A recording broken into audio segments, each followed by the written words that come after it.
നമസ്കാരം. പുതിയ വീഡിയോയിലേക്ക് എല്ലാവർക്കും സ്വാഗതം. ഇന്നത്തെ വിഷയം കേരളത്തിലെ സംസ്ഥാനത്തെ ഗവൺമെന്റ് എയ്ഡഡ് സ്കൂൾ അധ്യാപകരുടെ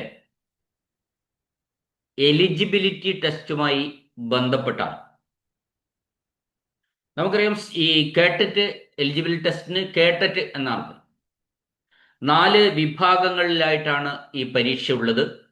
കേട്ടറ്റ് 1 മുതൽ 4 വരെ. അതിൽ ഒന്നാമത്തത് കേട്ടറ്റ് 1 എന്ന് പറയുന്നത് LP വിഭാഗം, അതായത് 1 മുതൽ 4 വരെ ക്ലാസ്സുകളിലേക്ക് ഉള്ള അധ്യാപകരുടെ എലിജിബിൾ ടെസ്റ്റാണ് കേട്ടറ്റ് 1. കേട്ടറ്റ് 2 എന്ന് പറയുന്നത് UP വിഭാഗം അഥവാ 5 മുതൽ 7 വരെയുള്ള ക്ലാസ്സുകളിലേക്കുള്ള അധ്യാപകരുടെ എലിജിബിലിറ്റി ടെസ്റ്റാണ്. കേട്ടറ്റ് 3 ഹൈസ്കൂൾ വിഭാഗത്തിനാണ്. കേട്ടറ്റ് 4 എന്ന് പറയുന്നത് സ്പെഷ്യലിസ്റ്റ് അധ്യാപകർ, ജൂനിയർ ലാംഗ്വേജ് ടീച്ചേഴ്സ്, ഈ കാറ്റഗറിക്കാണ്. ഇപ്പോൾ music, physical education teacher, junior language teacher, Hindi, അത്തരത്തിലുള്ള കാറ്റഗറിയിലാണ് കേട്ടറ്റ് 4 ഉള്ളത്.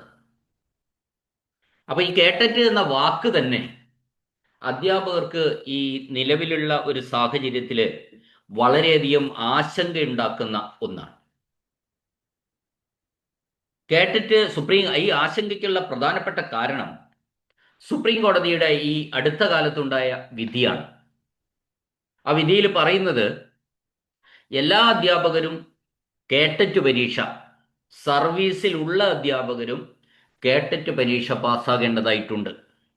അത് വിദ്യാഭ്യാസത്തിന്റെ നിലവാരം കാത്തു സൂക്ഷിക്കാൻ ഇത്തരത്തിലുള്ള ഒരു എലിജിബിലിറ്റി ടെസ്റ്റ് നിർബന്ധമാണ് എന്നാണ് സുപ്രീം കോടതി പറയുന്നത്.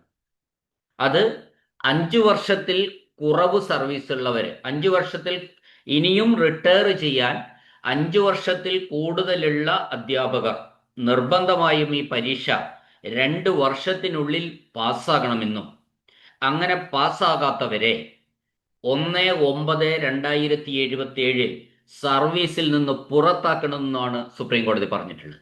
അല്ലെങ്കിൽ അവരെ തുടരാൻ അനുവദിച്ചുകൂടാ.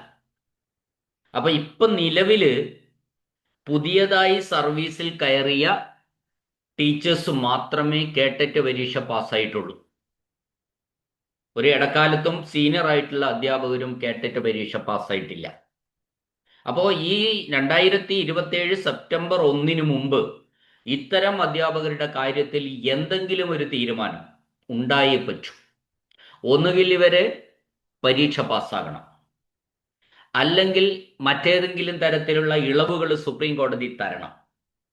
പ്രൊമോഷൻ ആകുന്നവർക്കും, നമുക്കറിയാം അധ്യാപകരുടെ പ്രൊമോഷൻ എന്ന് പറയുന്നത് ഒന്ന് +2 ബൈ ട്രാൻസ്ഫർ വരുന്നതാണ്, മറ്റൊന്ന് HMs ആണ്. HM കഴിഞ്ഞാൽ ഹൈസ്കൂൾ HM കഴിഞ്ഞാൽ അടുത്ത പോസ്റ്റുകൾ, അങ്ങനെ മറ്റ് പോസ്റ്റുകൾ DO DD പോസ്റ്റുകളൊക്കെ ഉണ്ട്. ആ രീതിയിലാണ് അത് കടന്നു പോകുന്നത്. ഇതെല്ലാത്തിനും നമ്മൾ കേട്ടറ്റ് വേണം എന്നാണ് സുപ്രീം കോടതി ഇപ്പോ പറഞ്ഞിട്ടുള്ളത്. അപ്പൊ അതിന്റെ അടിസ്ഥാനത്തിൽ ഗവൺമെന്റ് അധ്യാപകരെ പ്രൊട്ടക്റ്റ് ചെയ്യാനും ഇങ്ങനെ സുപ്രീം കോടതി വിധിയുടെ അടിസ്ഥാനത്തിൽ സ്പെഷ്യൽ കേട്ടറ്റ് പരീക്ഷ നടത്താനുള്ള തീരുമാനം എടുത്തിട്ടുണ്ട്. ആ സ്പെഷ്യൽ കേട്ടറ്റ് പരീക്ഷ എന്ന് പറയുന്നത് സർവീസിലുള്ള മുഴുവൻ അധ്യാപകർക്കും വേണ്ടിയാണ്. സർവീസിൽ ഇല്ലാത്ത, അതായത് പുറത്തു നിൽക്കുന്ന ജനറലിലുള്ള ഒരാൾക്ക് ഈ കേട്ടറ്റ് പരീക്ഷ എഴുതാൻ കഴിയില്ല.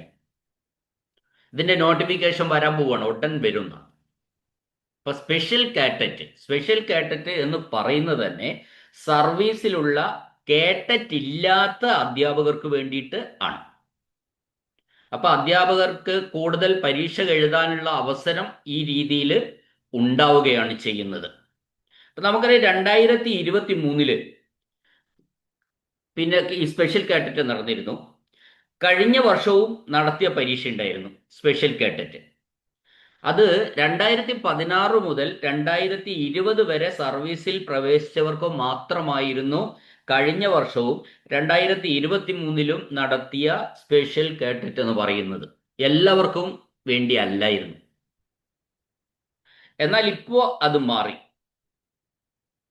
നമുക്കിപ്പോൾ അറിയാം, നമുക്കിപ്പോൾ ഒരു പിന്നെ കോൾ ഫോർ ഉണ്ടായിട്ടുണ്ട്. അതായത് കേട്ടറ്റ് പരീക്ഷയ്ക്ക് വേണ്ടി ഇപ്പോൾ അപേക്ഷകൾ ക്ഷണിച്ചിട്ടുണ്ട്. ആ പരീക്ഷ ഫെബ്രുവരി 23 നടക്കുന്നത്. അത് ശരിക്കും ജനറൽ കേട്ടറ്റാണ്. അപ്പോൾ അത്തരത്തിൽ ജനറൽ കേട്ടറ്റിലേക്ക് വേണ്ടിയിട്ടും ഇപ്പോൾ അധ്യാപകർ അപേക്ഷ കൊടുത്തിട്ടുണ്ട്. നിലവിൽ സർവീസിലുള്ള അധ്യാപകർക്കും ഈ കേട്ടറ്റ് ജനറൽ ആയിട്ടുള്ള കേട്ടറ്റ് പരീക്ഷയ്ക്ക് അറ്റൻഡ് ചെയ്യാം. അതിൽ ഒരു വിഭാഗം പേര് ഓൾറെഡി കൊടുത്തിട്ടുണ്ട്. ഇനി ഈ സ്പെഷ്യൽ കേട്ടറ്റിന്റെ ഒരു പ്രത്യേകത എന്താന്ന് പറഞ്ഞാൽ അധ്യാപകരല്ലാത്തവര് ഈ പരീക്ഷയ്ക്ക്, ഈ സ്പെഷ്യൽ കേട്ടറ്റ് പരീക്ഷയ്ക്ക് അപേക്ഷിക്കാൻ അർഹതയില്ല അത്തരം ആൾക്കാർക്ക്. ഇനി 5 വർഷത്തിലേറെ സർവീസ് ശേഷിക്കുന്ന എല്ലാ അധ്യാപകരും 2 വർഷത്തിനുള്ളിൽ, ഞാൻ പറഞ്ഞു തന്നെ, കേട്ടറ്റ് നേടിയെടുത്തില്ലെങ്കിൽ ഒഴിവാക്കണമെന്നാണ്. സർവീസിൽ നിന്ന് 1/7/2007 ശേഷം 27 ശേഷം സർവീസിൽ ഉണ്ടാകാൻ പാടില്ല. നമ്മൾ ആലോചിച്ച് നോക്കുക, ഏറ്റവും ഭയാനകമായ ഒരു അവസ്ഥയാണത്. അധ്യാപകരെ സംബന്ധിച്ചിടത്തോളം എല്ലാവർക്കും ദിവസേന എന്ന് പറയുന്ന മാതിരി ഒരു ടെൻഷൻ ഉണ്ടാക്കുന്ന ഒരു വിധിയാണ് ഈ സുപ്രീം കോടതിയുടെ ഇപ്പോൾ ഉണ്ടായിട്ടുള്ള വിധി. ഈ ഒരു സാഹചര്യത്തിൽ അധ്യാപകരെ സംരക്ഷിക്കാൻ ഒരു ഭാഗത്ത് ഗവൺമെന്റിന് ബാധ്യതയുണ്ട്. എന്നാൽ മറുഭാഗത്ത് സുപ്രീം കോടതിയുടെ ഈ വിധി നിലനിൽക്കുകയും ചെയ്യുന്നു. നമ്മൾ വളരെ ഖേദപൂർവ്വം പറയട്ടെ, ഇതുവരെയും സുപ്രീം കോടതിയിൽ റിവ്യൂ ഹർജി ഫയൽ ചെയ്തത് പരിഗണിക്കപ്പെട്ടിട്ടില്ല എന്നുള്ളതാണ്. ഇപ്പൊ നമുക്ക് 2026 നിങ്ങൾ ആലോചിച്ച് നോക്കണം. ഈ 2026 ഒരു മാസവും ഏകദേശം കടന്നു കഴിഞ്ഞു. ഇനി ആകെ ഉള്ളത് 18 മാസങ്ങൾ ബാക്കിയാണ്. സുപ്രീം കോടതി വിധിപ്രകാരം ആ ഒരു കണക്ക്, അതായത് 2027 സെപ്റ്റംബർ 1 എന്ന് പറയുന്ന ആ കട്ട് ഓഫ് ഡേറ്റിന് മുമ്പ് ഇനി 18 മാസങ്ങൾ മാത്രമേ ബാക്കിയുള്ളൂ.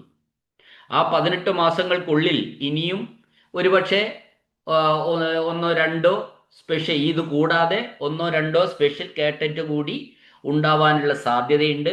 മാത്രമല്ല അതിനിടയിൽ തന്നെ 18 മാസത്തിനിടയിൽ 2-3 മിനിമം 3 ജനറൽ കേട്ടറ്റ് പരീക്ഷയും നടക്കും. അപ്പൊ നമ്മൾ ഇപ്പോൾ നിലവിൽ ശ്രദ്ധിക്കേണ്ട ഒരു കാര്യം, ഈ സ്പെഷ്യൽ കേട്ടറ്റ് പരീക്ഷയ്ക്ക് വേണ്ടിയിട്ട് നമ്മൾ ഏതായാലും ഇങ്ങനെ ഒരു വിധി വന്നു. സുപ്രീം കോടതിയിൽ റിവ്യൂ ഹർജി ഫയൽ ചെയ്തതിന്റെ വിധി വരുന്നത് അധ്യാപകർ കാത്തിരിക്കരുത് എന്നാണ് എൻ്റെ അഭിപ്രായം. കാരണം പ്രൊമോഷൻ ലഭിക്കണമെങ്കിലും ഭാവിയിൽ കേട്ടറ്റ് വേണ്ടി വരും എന്ന് ഏകദേശം ഉറപ്പാണ്. അപ്പൊ നമ്മൾക്ക് അധ്യാപകർക്ക് കിട്ടിയിട്ടുള്ള ഈ ഒരു അവസരങ്ങൾ അത്യാവശ്യം വളരെ ഹാർഡ് വർക്ക് ഒന്നും ചെയ്തില്ലെങ്കിൽ പോലും ജസ്റ്റ് ഒന്ന് നമ്മൾ വായിച്ച് പാഠങ്ങൾ, ഈ സിലബസ് ഒക്കെ ഒന്ന് വായിച്ച് പരീക്ഷ എഴുതണം എന്ന് തന്നെയാണ് പറയാനുള്ളത്. യഥാർത്ഥം ഇവിടെയുള്ള ഈ കേട്ടറ്റിന്റെ ഒരു ചരിത്രം പറയുകയാണെങ്കിൽ, ഗവൺമെന്റിന്റെ ഭാഗത്തു നിന്നും ഇത്ര കാലമായിട്ട് ഒരു കർശനമായ വ്യവസ്ഥകൾ കേട്ടറ്റിനെ സംബന്ധിച്ചുണ്ടായിരുന്നില്ല എന്നുള്ളതാണ്. രാജ്യത്താകെ ശരിക്കും 2010 കേട്ടറ്റ് ആരംഭിച്ചതെങ്കിലും ഇത് കേരളത്തിൽ ആരംഭിച്ചത് 2012. ഈ 2012 ഒരു സ്ഥിതി എന്താന്ന് പറഞ്ഞാൽ, ആവശ്യമുള്ളവർക്ക് വേണമെങ്കിൽ കേട്ടറ്റ് പരീക്ഷ എഴുതാം എന്നൊരു വ്യവസ്ഥ മാത്രമാണ് ഉണ്ടായിരുന്നത്. എന്നാൽ അതിനുശേഷവും സർക്കാർ എയ്ഡഡ് സ്കൂളുകളിൽ നിയമനം നൽകി. കേട്ടറ്റ് ഇല്ലാത്തവർക്ക് എയ്ഡഡ് സ്കൂളുകളിൽ നിയമനം നൽകി.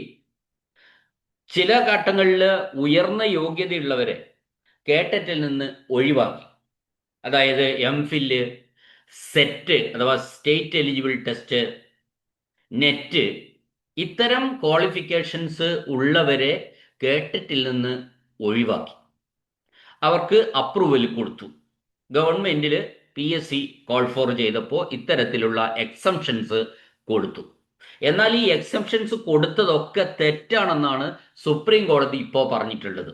ഏതൊക്കെ ഉയർന്ന യോഗ്യതയുണ്ടെങ്കിലും സർവീസിലുള്ള ഈ അധ്യാപകർക്ക് മുഴുവൻ കേട്ടറ്റ് ഉണ്ടായിരിക്കണം എന്നാണ് സുപ്രീം കോടതി പറഞ്ഞത്. അപ്പോൾ അങ്ങനെ പറയുമ്പോൾ ഇത് ഇപ്പോൾ എല്ലാവരും വീട്ടിലായിരിക്കുകയാണ്. ഞാൻ ഒരിക്കൽ കൂടി പറയാണ്, സുപ്രീം കോടതിയുടെ പുനഃപരിശോധനാ ഹർജി അവിടെ സമർപ്പിച്ചിരിക്കുന്ന ഈ കാര്യത്തിൽ കേരള സർക്കാർ സമർപ്പിച്ചിരിക്കുന്ന പുനഃപരിശോധനാ ഹർജി എങ്ങും എത്തിയിട്ടില്ല നിലവിൽ. നമ്മളുടെ മുമ്പിൽ 18 മാസങ്ങൾ മാത്രമേ ഉള്ളൂ. അപ്പോൾ പറയാനുള്ളത് ഇതാണ്, എല്ലാ അധ്യാപകരും ഈ സ്പെഷ്യൽ കേട്ടറ്റ് പരീക്ഷ എഴുതുകയാണ് വേണ്ടത്. പരീക്ഷയ്ക്ക് വേണ്ടിയിട്ടുള്ള വിജ്ഞാപനം ഉടൻ ഇറങ്ങും. ഒരുപക്ഷെ പരീക്ഷ മാർച്ചിലൊന്നും നടക്കാൻ സാധ്യതയില്ല. ഇപ്പോൾ വരുന്ന ആഴ്ച ഫെബ്രുവരിയായി. ഫെബ്രുവരിയിൽ കോൾ ഫോർ ചെയ്താൽ പോലും മാർച്ചിൽ SSLC പബ്ലിക് എക്സാം നടക്കുന്നതിനാൽ സ്പെഷ്യൽ കേട്ടറ്റ് പരീക്ഷ നടക്കാൻ സാധ്യതയില്ല. എനിക്ക് തോന്നുന്നത് ഈ ഏപ്രിൽ മാസത്തേക്ക് ഈ സ്പെഷ്യൽ കേട്ടറ്റ് പരീക്ഷ നടത്താൻ സാധ്യതയുള്ളൂ എന്നാണ്. കാരണം ഫെബ്രുവരിയിലും അതിനുള്ള ഒരു അന്തരീക്ഷം സ്കൂളുകളിൽ ഉണ്ടാവില്ല. സ്കൂളുകളിൽ മോഡൽ പരീക്ഷ നടക്കുന്നു. അതേപോലെ IT എക്സാം നടക്കാനുണ്ട്. SSLC പബ്ലിക്കിൻ്റെ IT എക്സാം നടക്കാനുണ്ട്. +1ലും +2ലും ഇത്തരത്തിലുള്ള പരീക്ഷകൾ നടക്കുന്നുണ്ട്. അപ്പോൾ ഫെബ്രുവരിയും മാർച്ചും ഒരു സാഹചര്യം ഇത്തരത്തിലുള്ള സ്പെഷ്യൽ കേട്ടറ്റ് പരീക്ഷ നടത്താൻ സാഹചര്യം അനുകൂലമല്ല എന്നാണ് തോന്നുന്നത്. അപ്പോൾ ആ സാഹചര്യം വരുമ്പോൾ ഒരുപക്ഷെ ഏപ്രിൽ മാസത്തിലേക്ക് വരെ ഈ പരീക്ഷ നീട്ടാനുള്ള അത് നല്ലതാണ്. ഒന്ന് പ്രിപ്പയർ ചെയ്യാനുള്ള ഒരു സമയം നമുക്ക് ലഭിക്കുന്നു എന്നാണ് അതിൽ നിന്ന് പറയാനുള്ളത്. എന്തു തന്നെയായാലും പരീക്ഷയ്ക്ക് വേണ്ടിയിട്ടുള്ള വിജ്ഞാപനം ഉടൻ ഇറങ്ങും. ഈ പരീക്ഷാഭവനാണ് ഇത് നടത്തുന്നത്. ഈ കേട്ടറ്റ് പരീക്ഷാഭവനാണ് നടത്തുന്നത്. കേട്ടറ്റ് പരീക്ഷയുടെ സർട്ടിഫിക്കറ്റുകൾ പരീക്ഷാഭവനാണ് നൽകുന്നത്.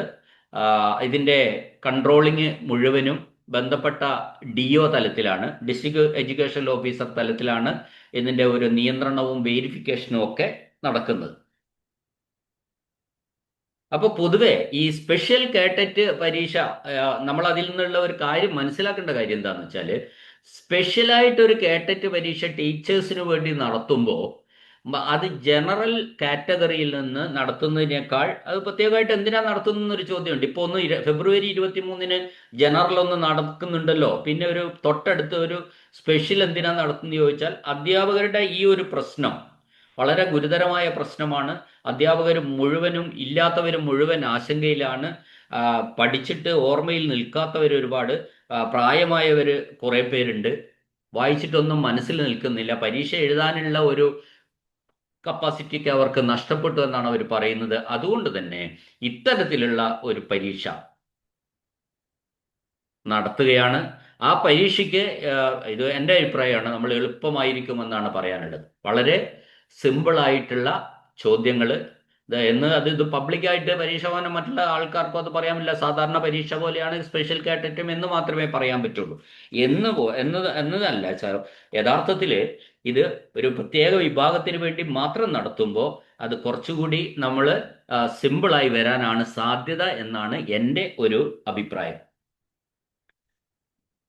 പിന്നെ മാത്രമല്ല, ഇപ്പൊ ജനറലിന് ഒന്ന് അറ്റൻഡ് ചെയ്ത് കഴിഞ്ഞാൽ ഒരു ചെറുതായിട്ടൊക്കെ വായിച്ചു നോക്കി പഠിച്ചിട്ടൊക്കെ ജനറൽ കാറ്റഗറിയിലുള്ള ജനറൽ കേട്ടറ്റിന് ഒന്ന് അറ്റൻഡ് ചെയ്താൽ നമുക്ക് കുറച്ചുകൂടി ഒരു കോൺഫിഡൻസ് കൂടും. അപ്പോൾ ഒന്ന് എഴുതി തോറ്റോട്ടെ, കുഴപ്പമില്ല, നമുക്ക് കുറച്ചുകൂടി കോൺഫിഡൻസിൽ നമുക്ക് ഈ സ്പെഷ്യൽ കാറ്ററ്റ് എഴുതാൻ വേണ്ടി കഴിയുമെന്നതാണ് സത്യം. അപ്പോൾ ഒരുപാട് കാര്യങ്ങൾ അതിൽ നമ്മൾ ശ്രദ്ധിക്കേണ്ട, ഈ അധ്യാപകർ ശ്രദ്ധിക്കേണ്ട ഒരു കാര്യം എന്താണെന്ന് വെച്ചാൽ, സിലബസ് മനസ്സിലാക്കിയിട്ട് വേണം പഠിക്കാൻ. സിലബസ് ഒന്ന് എല്ലാം വായിച്ചു നോക്കി അതിലെ കണ്ടന്റുകളാണ് നമ്മൾ പ്രധാനമായിട്ടും മനസ്സിലാക്കേണ്ടത്. ഇതിൽ പ്രത്യേകമായിട്ട് പറയുമ്പോൾ നമുക്ക് കേട്ടറ്റ് 2 എഴുതുന്നവർക്ക് ഒരു ഓപ്ഷൻ ഉണ്ട്, ബാക്കിയുള്ളവർക്ക് ആ ഓപ്ഷൻ ഇല്ല. കേട്ടറ്റ് 2 എഴുതുന്നവർ 60 മാർക്കിൻ്റെ ഓപ്ഷൻ ഉണ്ട്. 60 മാർക്കിന് ഒന്നുകിൽ സോഷ്യൽ സയൻസ് മാത്രം എഴുതാം, അല്ലെങ്കിൽ സയൻസും മാത്സും കൂടി എഴുതാം. അപ്പം ഇതിൽ ഏതാണ് അധ്യാപകർക്ക് ടേസ്റ്റ് എന്ന് വെച്ചാൽ അത് തിരഞ്ഞെടുക്കാം. അത് വലിയൊരു ഓപ്ഷനാണ്. അത് കേട്ടറ്റ് 2 എഴുതുക, UP തലത്തിലേക്കുള്ള പരീക്ഷ എഴുതുന്നവർക്ക് മാത്രമാണ് ഓപ്ഷൻ ഉള്ളത്. അതായത് 60 മാർക്കിൻ്റെ ഓപ്ഷനാണ്. ആ 60 മാർക്കിന് ഒന്നുകിൽ സോഷ്യൽ സയൻസിൻ്റെ 60 മാർക്ക് എഴുതാം, അല്ലെങ്കിൽ സയൻസും മാത്സും കൂടി ചേർന്ന 60 മാർക്ക് നിങ്ങൾക്ക് എഴുതാം. അപ്പോൾ സോഷ്യൽ സ്റ്റഡീസ് എഴുതണ്ട. സോഷ്യൽ സയൻസ് എഴുതിയാൽ സയൻസും മാത്സിലെ 60 ചോദ്യം നമ്മൾ ഏതെങ്കിലും ഒന്ന്, അതിപ്പോൾ എല്ലാ അധ്യാപകരും തന്നെ ഇങ്ങനെ ഏതെങ്കിലും ഒരു കാറ്റഗറിയോട് ഏതെങ്കിലും ഒരു സബ്ജക്റ്റിനോട് കൂടുതൽ പ്രതിബദ്ധതയുള്ളവരായിരിക്കും. അപ്പോൾ അവർക്ക് ആ രീതിയിൽ എക്സാം എഴുതാനുള്ള ഓപ്ഷൻ ഉണ്ട്. ഈ ഓപ്ഷന്റെ പ്രത്യേകത എന്താണെന്ന് വെച്ചാൽ ഇത് നേരത്തെ നമ്മൾ ഏതിൽ അപ്ലൈ ചെയ്യുമോ ഒന്നും വേണ്ട. പരീക്ഷയ്ക്ക് ഞാൻ സോഷ്യൽ സയൻസ് ആണ് എഴുതുന്നത് അല്ലെങ്കിൽ മാത്സ് പ്ലസ് സയൻസ് ആണ് എഴുതുന്നതെന്നൊന്നും നേരത്തെ തീരുമാനിക്കണ്ട. നിങ്ങൾ പരീക്ഷാ ഹാളിൽ ചെന്നിരുന്നതിന് ശേഷം ഈ ചോദ്യങ്ങളൊക്കെ വായിച്ച് നോക്കിയതിന് ശേഷം ഒന്നുകിൽ നിങ്ങൾക്ക് സോഷ്യൽ സയൻസ് എഴുതാം. നിങ്ങൾക്ക് സോഷ്യൽ സയൻസ് ആണ് എളുപ്പമെന്ന് തോന്നിയാൽ അത് എഴുതാം. അല്ല സയൻസ് മാത്സ് ആണ് ചെയ്യുന്നത് വെച്ചാൽ അതും എഴുതും. അത് വലിയൊരു ആനുകൂല്യമാണ് ഇവർക്ക് കിട്ടുന്നത്. ഇനി മറ്റൊരു കാര്യം എന്താണെന്ന് വെച്ചാൽ നമ്മൾ ഇതിൽ കാറ്റഗറി വൈസ് ഇപ്പോൾ സൈക്കോളജി ഉണ്ട്, ഇംഗ്ലീഷ് ഉണ്ട്, മലയാളം ഉണ്ട്, സയൻസ് ഉണ്ട്, മാത്സ് ഉണ്ട്, അങ്ങനെയുള്ള പല വിഭാഗങ്ങളിലായി മാർക്ക് ഡിവൈഡ് ചെയ്ത് പോകുന്നത്. ഹൈസ്കൂളിലെ സബ്ജക്റ്റിൽ മാത്രമാണ് സൈക്കോളജിയും പിന്നെ സബ്ജക്റ്റും ഒക്കെ വരുന്നത്. അപ്പോൾ ഇതിൽ ഓരോ വിഭാഗത്തിനും ഇത്ര മാർക്ക് വീതം കിട്ടണമെന്നില്ല. ഏതെങ്കിലും വിഭാഗത്തിന് 0 ആയാലും മറ്റുള്ളവയ്ക്ക് അത് കിട്ടിയാൽ മതി. അങ്ങനെ ആകെ മാർക്ക് പാസ്സാകാനുള്ളത് കിട്ടണം എന്ന് മാത്രമേ കേട്ടറ്റിൽ ഉള്ളൂ. ടോട്ടൽ മാർക്ക് മാത്രമേ കേട്ടറ്റിൽ കൗണ്ട് ചെയ്യുന്നുള്ളൂ എന്നതാണ് സത്യം. അപ്പൊ അതുകൊണ്ട് പിന്നെ സിലബസ് മനസ്സിലാക്കി എല്ലാവരും ശ്രദ്ധിക്കേണ്ട കാര്യം, നമുക്ക് ടീച്ചേഴ്സിന് വേണ്ടിയാണ് ഈ ഒരു സ്പെഷ്യൽ കേട്ടറ്റ് ഗവൺമെന്റ് നടത്തുന്നത്.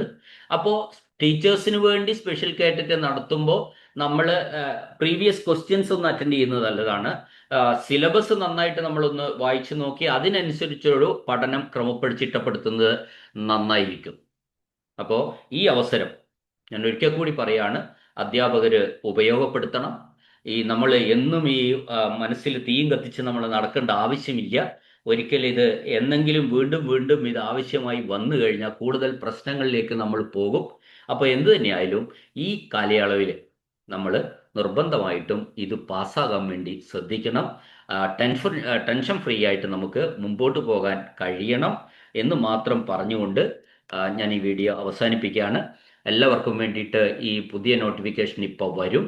ഇപ്പോൾ പരീക്ഷ ചിലപ്പോൾ 2-3 മാസങ്ങൾക്കിടയിൽ മാത്രമേ ഉണ്ടാവുള്ളൂ. ആ കാലയളവിൽ നമുക്ക് ഭംഗിയായി ഒന്ന് പ്രിപ്പയർ ചെയ്യാം. വേണ്ടവർക്ക് ഓൺലൈനായിട്ട് കോച്ചിങ് വേണ്ടവർക്കൊക്കെ ഓൺലൈൻ കോച്ചിങ്ങുകൾ അവൈലബിൾ ആണ്. അത് നമുക്ക് ഉപയോഗപ്പെടുത്താം. അല്ലെങ്കിൽ ബന്ധപ്പെട്ട വിഷയങ്ങളുമായി ബന്ധപ്പെട്ട ചോദ്യങ്ങളും ഒക്കെ കണ്ടന്റ് ഉൾപ്പെടുത്തിക്കൊണ്ടുള്ള വിവിധ കമ്പനികളുടെ ഗൈഡുകൾ ലഭ്യമാണ്. അത് വാങ്ങി നമുക്ക് ഉപയോഗിച്ച് അതിനോടൊരു ടച്ച് വരുത്താവുന്നതാണ്. മൾട്ടിപ്പിൾ ചോയ്സ് ക്വസ്റ്റ്യൻസ് ആണ് പരീക്ഷയ്ക്ക് ഉണ്ടാവുക. അപ്പോൾ അത് ഫലപ്രദമായി നമ്മൾ എല്ലാ അധ്യാപകരും ഉപയോഗിക്കണം. എല്ലാവർക്കും വിജയാശംസകൾ നേർന്നുകൊണ്ട് നന്ദി, നമസ്കാരം.